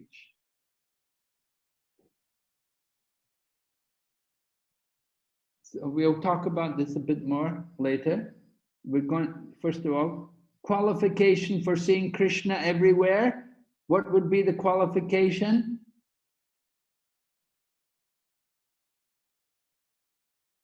You want to have that qualification? The Uttama Adhikari sees Krishna everywhere. What is the qualification? Have you heard the tape? Prabhupada said there's only one qualification to see God. What's the qualification? Do we have hands? Radha Kishori Mataji.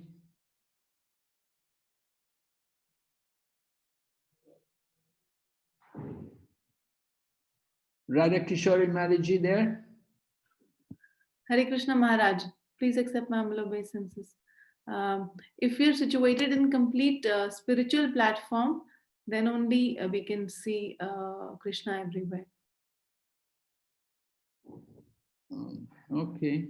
There's a verse, actually, in the Shastra, which describes to see Krishna everywhere. You know the verse? Well, there's several verses. In Bhagavad Gita, you've got some also. Anyway, here's the one which Prabhupada often used from Brahma Samhita, right? There's only one qualification to see God, Prabhupada said, and then he said, Premanjana Charita Bhakti Vilo Chanina, right? I worship Govinda, the primeval Lord, who is Krishna, Shyam Sundar himself, with inconceivable, innumerable attributes, whom the pure devotee sees within the heart of hearts, with the eye of devotion, tinged with the salve of love. So the pure devotees, they see Krishna in their heart because their eyes have that devotion. We have to anoint our eyes with that devotion. And the devotion, that is the love. We have to have that loving feeling for the Lord.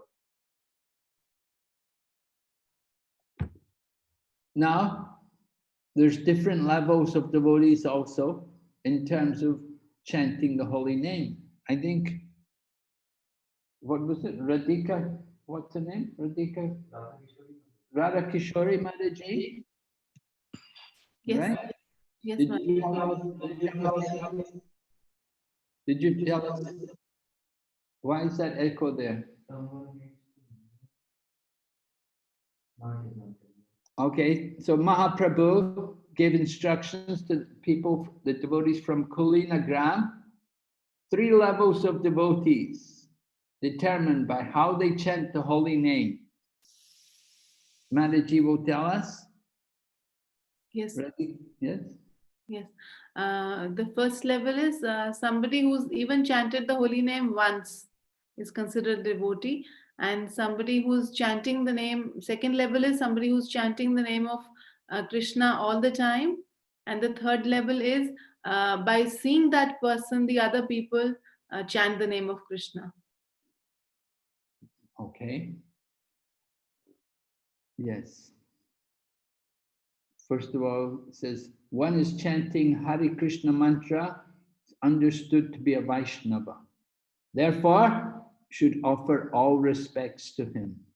Just like in this verse, it is said, Krishneti yasha giritam manasadriyeta. We should mentally honor a devotee who chants the holy name. And Srila Prabhupada describes somebody who is initiated into chanting. They're initiated into chanting the holy name. We should respect them. They're chanting the holy name. They've taken Vaishnava Diksha. They have initiation. So we should offer our respects to him. Somebody you say, as Mataji said, somebody's chanting, he's chanting only one time, just began to chant. So like that, someone's began to chant, but still they're considered a devotee because they began to chant the holy name. And someone else is chanting the holy name regularly with great faith and very regular, very seriously, doing good sadhana. And someone else is on the topmost platform that they get other people to chant the holy name. Simply by seeing them makes other people chant. So different levels of devotees decided by how they chant the holy name. Person who is always chanting the holy name is to be considered first-class devotee. Our duty is to serve his lotus feet. This is Chaitanya Charitamrita. Srila Bhaktisiddhanta Saraswati Thakur said, any Vaishnava who is constantly chanting should be considered to have attained the second platform of Vaishnavism. Such a devotee is superior to a neophyte Vaishnava who has just learned to chant the holy name. Neophyte devotee simply tries to chant the holy name, whereas the advanced devotee is accustomed to chanting and takes pleasure in it. So we can understand what level we are on, whether we are Kanishta or Madhyam or Uttama, by our mood in chanting the holy name. Are we taking pleasure in chanting the holy name? Are we eager to wake up in the morning and chant? Or do we think, oh, where's my beads? Oh, I didn't chant yet. No, different levels of devotees. Somebody's neophyte, somebody's madhyam, and somebody's on the topmost platform. So on the basis of how we chant the holy name, very important part of our sadhana, the chanting of the holy name. An intermediate devotee is greatly attracted to chanting the holy name. By chanting, he is elevated to the platform of love. If one chants the holy name with great attachment, he can understand his position as an eternal servant of the spiritual master, other Vaishnavas, and Krishna himself.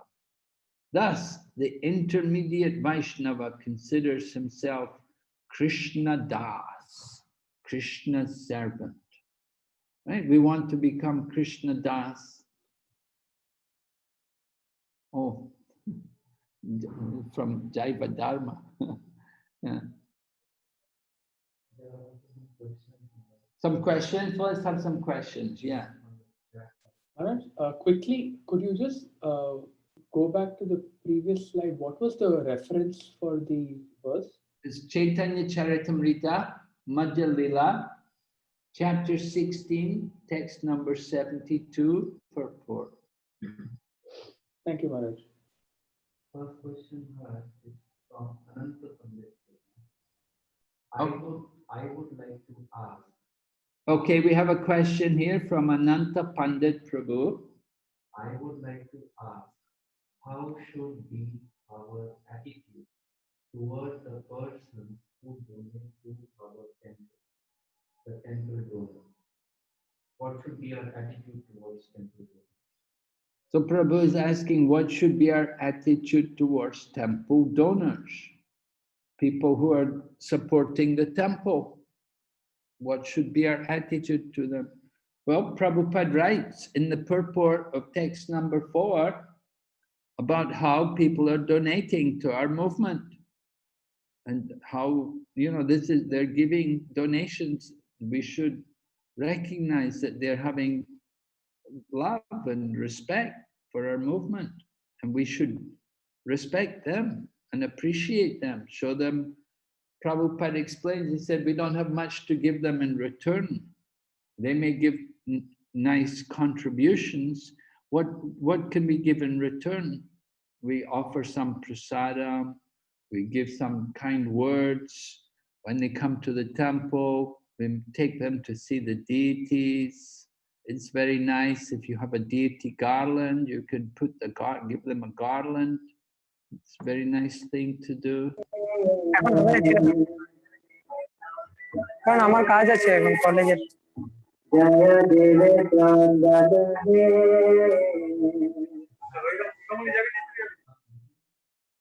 Please, everyone needs to. Okay. Next question. Yeah, next question. Next question is from Uddhav Prabhu.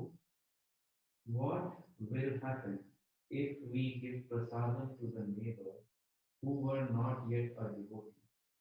Is it also considered as dadati? What will happen if we give prasadam to a neighbor who's not yet a devotee? Is it also considered dadati? Of course, yes, it's dadati.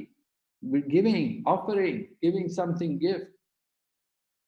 So, yes, we want to do this. This is our duty as devotees, to distribute prasadam, particularly have neighbors. You want to give them prasadam. You want to encourage them to appreciate Krishna consciousness, to have a favorable mood towards Krishna's devotees. And so you give them some prasadam, they'll be happy. I remember one time in New York, the devotees told how they'd given this man Simply Wonderful. They said, oh, you gave him Simply Wonderful? Prabhupada said, he will become Simply Wonderful. Prabhupada had made this sweet ball, you know, with powdered sugar and milk powder and butter. And he asked the devotees, what do you think of it? The devotees said, oh, Prabhupada, it's simply wonderful. And Prabhupada said, all right. He said, that's the name, Simply Wonderful. So the sweet ball got the name Simply Wonderful. And you know, you give it to someone, they become simply wonderful by eating Simply Wonderful.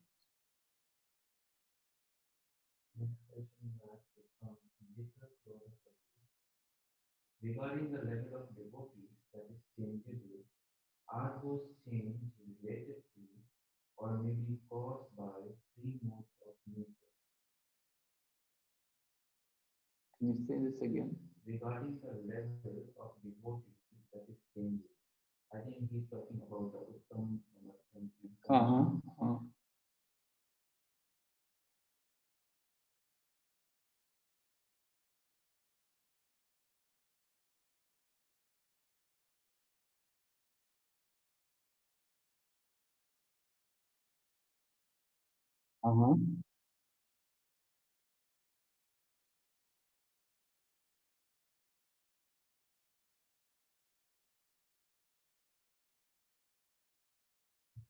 Well, the 3 modes of nature, devotional service is meant to be transcendental. If we're actually engaged in devotional service, we should be on the transcendental platform.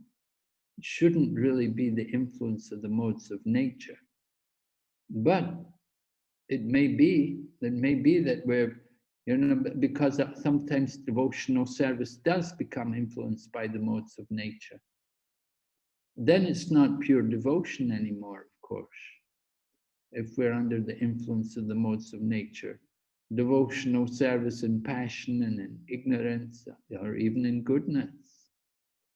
We want, Rupa Goswami always wants pure devotional service, to come to the platform of pure service, to transcend the modes. And if we're devotees, the devotees are supposed to be on the transcendental platform. We're meant to have transcended the material energy. So our position, we don't see anywhere that it's due to the modes of nature, but it's due to faith and knowledge. We heard also chanting the holy name, these different things. So the attitude more than the modes of nature.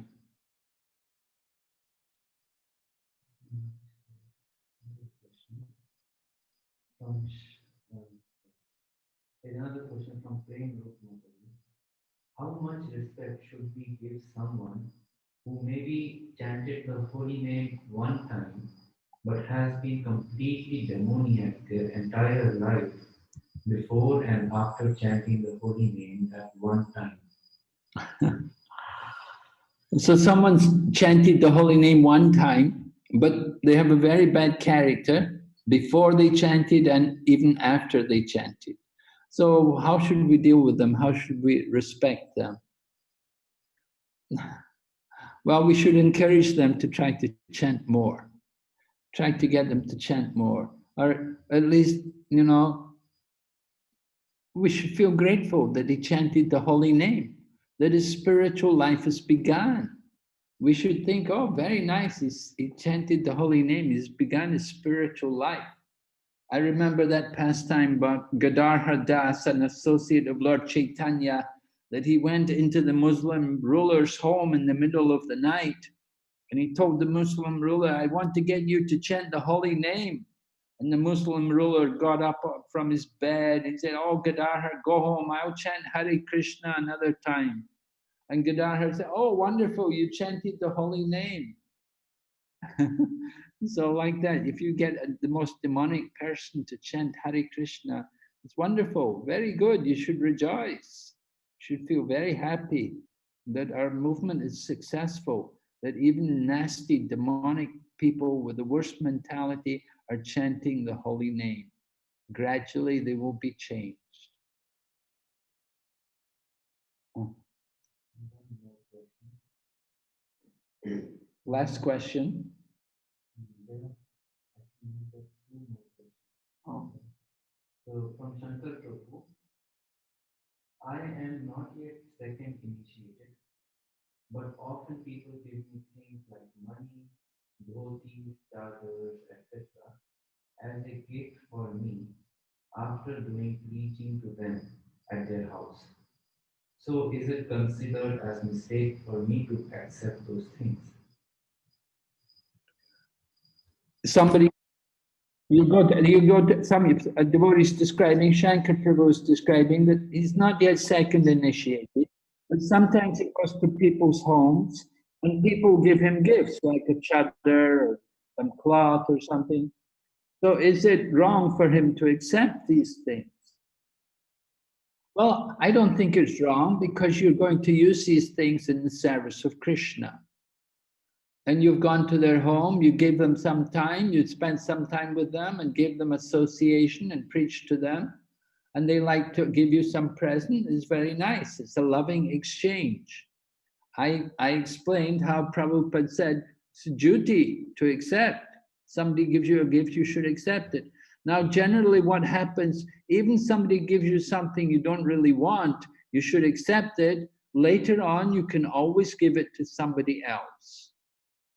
But if you accept it and then immediately give it away to somebody else, it's not very nice.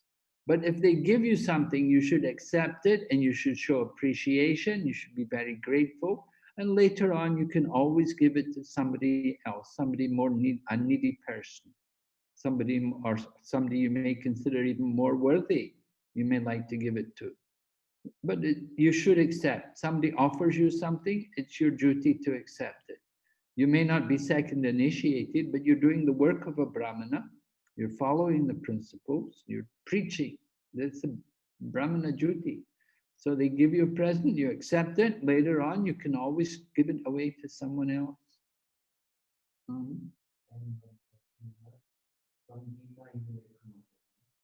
Newly-wed daughter-in-law comes and cooks, but she is materialistic. We offer to the deities what to do. Should we eat or So Maharaji is saying her daughter-in-law comes to the home and cooks, but she's materialistic. She's not a devotee, but they offer it to the deity. So is it all right? Well, she's not a devotee. She doesn't chant, not initiated. It's not very good. Usually we wouldn't let such people cook for the deity, in the temple at least. It's a question of what standards you're going to have. If you're going to allow your daughter to come there and cook, you should tell her, look, if you want to cook, you want us to eat, you have to sit and chant first of all. You first of all sit here and chant, then you can cook. If you're not willing to do that, you say, then look, we will cook. You don't bother cooking. You have to be clear about your standards. Yeah, what kind of standards are you going to have? If you're happy, if you're willing to accept her food, then it's your fault. But you can't complain. You have to make clear what particular standards you're going to practice Krishna consciousness on. Now, for some people, they won't worry about it. But if you're asking me the question, I'd say, well, it's not very good. I wouldn't like to eat her food. You want to eat it, it's up to you. Okay? And Dina also wants to ask a question. I think that he's speaking Indonesian. Okay. The translator could translate. Okay, Dina Vatsal is going to speak in Bhasa and we'll have it translated. The question, the last question.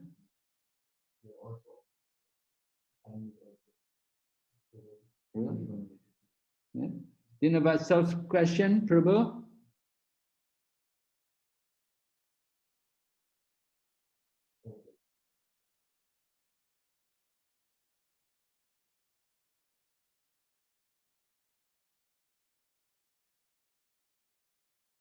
How to associate with the different, well, it's a question. We have to consider, where are we? What level are we on? And we have to associate accordingly. If we are Kanishta, of course, we have to, devotee will respect everyone. A devotee offers respects to everyone. I was with Prabhupada one time in a temple in London, a Hindu temple in London. They were worshipping Brahma, Vishnu, and Shiva. And I remember Srila Prabhupada saying, a devotee of Krishna not only offers respects to Brahma, Vishnu, and Shiva, a devotee of Krishna will offer their respect even to a tiny insect that like an ant. They will offer respects to it. And so different levels of devotee, Kanista, Madhyam, Uttama, we will respect them according.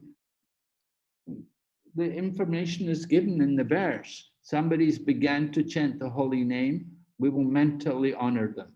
Somebody's engaged in worshipping the deity. They've undergone a spiritual initiation and they're engaged in worshipping the deity. We offer obeisances to them. And we associate with and faithfully serve that person who is fixed in undeviating devotional service and is freed of the propensity to criticize others. So different ways of association, right? One way you mentally honor someone, began to chant. They may be, of course, they're going to be kanista, right? New devotee that just began to chant, don't know much. Someone else is worshipping the deity. They may also be kanista, they may not be kanista. You don't know. So you have to consider.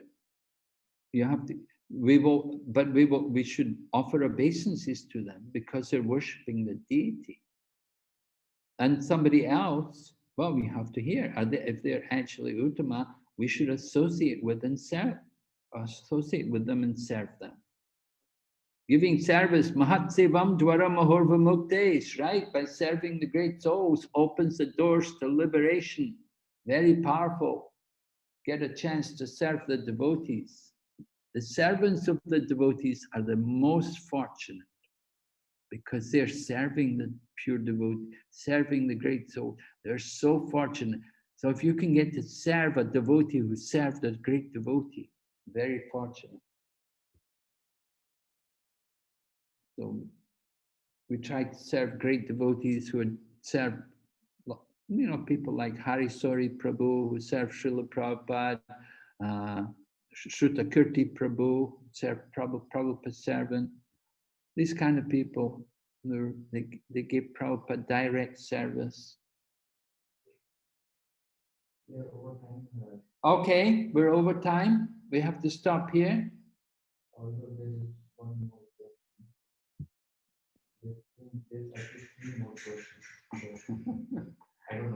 So we'll take them if you want, and the 3 more questions. If you like to stay on, we can go on because it's evening. Okay, what's the question? Prabhu asked, what is the relation between 3 levels of devotees and the 3 stages of chanting the holy names, namely Nam Aparad, Nam Abhas, and Shubhanam? What is the relationship between the 3 levels of devotees and the 3 stages of chanting? Is there any relation? No relationship. There's no relationship between 3 levels of chanting the holy name and 3 levels of devotee. And there is a question by Adi Raj Prabhu. How should one respect a person born in the holy home, but they are smoking and not chanting? How should we respect someone born in the holy dham, but they're smoking and not chanting? We honor all the residents of the dham, because somehow or other they had that opportunity, they had that piety to be born in the holy dham. So it's offensive to offend anybody who is a resident of the dham. Even the animals, we should respect them. Prabhu asked is the last question. Sometimes Uttam Adhikari comes down to the level of Madhyam Adhikari. How can we recognize those who are Uttam Adhikari? How can we recognize somebody who comes down from the Uttama Adhikari platform to the Madhyama Adhikari platform? How do we know? We will know when they go back up to the Uttama platform. It's not important. We should respect the Madhyam and the Uttama. They're both, the Madhyam is the real platform of Krishna consciousness, the preaching, for preaching. We should be on that intermediate platform. We should come to that platform for preaching. Uttama platform, yes, Uttama Adhikari, Prabhupada, always thinking how to spread Krishna consciousness. That is also Uttama Adhikari. But Madhyama Adhikari is also thinking about that too. So not a big difference really between the Madhyam and Uttama if they're both preaching.